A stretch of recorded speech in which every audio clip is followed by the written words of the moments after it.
Imagine por um momento cada lágrima que já rolou em seu rosto sendo enxugada por mãos invisíveis, porém familiares. Apocalipse 21:4 nos apresenta uma visão quase surreal, onde Deus, pessoalmente, seca cada lágrima. Mas, e se pensarmos nisso não apenas como uma promessa distante, mas como uma resposta concreta aos gritos silenciosos da humanidade? Diante das incertezas da nossa época, guerras, crises climáticas e injustiças sociais, essa imagem de consolo divino parece ao mesmo tempo reconfortante e provocativa. Olhe ao seu redor. As manchetes dos jornais trazem histórias de famílias desfeitas, de pessoas que perderam tudo em enchentes ou incêndios, de jovens que não conseguem enxergar um futuro. Nesse contexto, a promessa de que não haverá mais pranto soa quase como uma ironia amarga, não é? E se Apocalipse 21:4 não fosse apenas uma promessa distante, mas uma crítica silenciosa à nossa forma de vida? Quantas vezes, na busca por controle e poder, nós mesmos criamos as lágrimas que depois esperamos que Deus enxugue? Seria essa promessa uma maneira de Deus nos lembrar que a redenção não é apenas algo a ser esperado no futuro, mas uma mudança necessária no presente? Enquanto algumas teologias se debruçam sobre essa passagem para falar do fim dos tempos, outras veem nela uma urgência presente. A vida eterna, sem dor ou tristeza, seria não apenas uma recompensa futura, mas um convite para refletirmos agora sobre como tratamos nosso Deus e a nós mesmos. Imagine um mundo onde a morte, essa presença implacável e constante, simplesmente deixa de existir. Apocalipse 21:4 nos apresenta essa realidade.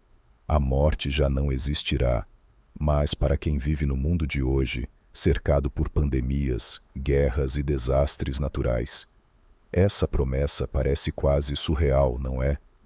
Pense no impacto psicológico de viver em uma sociedade onde a morte é uma companheira constante. A ansiedade existencial que paira sobre todos nós, seja pelo medo de perder um ente querido ou pela incerteza do nosso próprio futuro. Vimos isso intensamente durante a pandemia de Covid-19. O medo do contágio, do desconhecido, do fim inesperado de tantas vidas, abalou o mundo de uma maneira que ninguém poderia prever. E agora, mais do que nunca, a ideia de um lugar onde a morte não tem poder é uma faísca de esperança que desperta interesse e questionamento. Mas, e se essa promessa de um novo começo não fosse apenas sobre o fim da morte física, mas também o fim de tudo o que nos limita?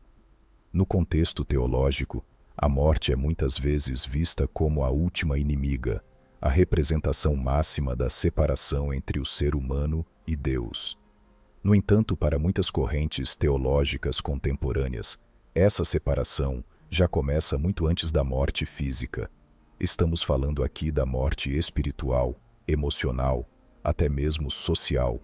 Pense em quantas vezes você já ouviu frases como "parece que estou morto por dentro" ou "esse sistema está matando a gente". A morte, nesse sentido, se manifesta em várias formas de opressão, desesperança e injustiça. Então, se a morte já não existirá, o que estamos esperando para começar esse novo começo? A promessa de Apocalipse 21:4 é uma provocação para reconsiderar o modo como vivemos hoje, desafiando-nos a pensar em como podemos transformar nossa realidade atual, mesmo antes de alcançarmos a eternidade.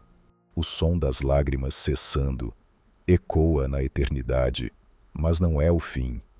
É como se cada lágrima enxugada fosse apenas o primeiro passo de uma jornada infinita. O consolo que tanto esperamos se transforma em algo mais profundo, mais vasto, como se esse simples gesto divino estivesse nos preparando para algo além do que nossos olhos podem ver. A promessa de um novo começo, onde a morte não mais governa, onde as sombras que nos cercam perdem o poder, não é o encerramento de uma história, mas o prelúdio de algo maior. E nessa terra de luz, onde a escuridão é apenas uma memória distante, há mais para ser descoberto. O que existe além das promessas cumpridas? O que nos espera quando não há mais fim? Cada passo que damos por esse novo mundo parece estar nos levando a algo ainda mais grandioso. A sensação de que esse novo lar, tão brilhante e acolhedor, esconde camadas de mistérios que ainda estão por vir. A eternidade se estende diante de nós, não como uma linha reta, mas como um círculo infinito, sempre girando, sempre se renovando.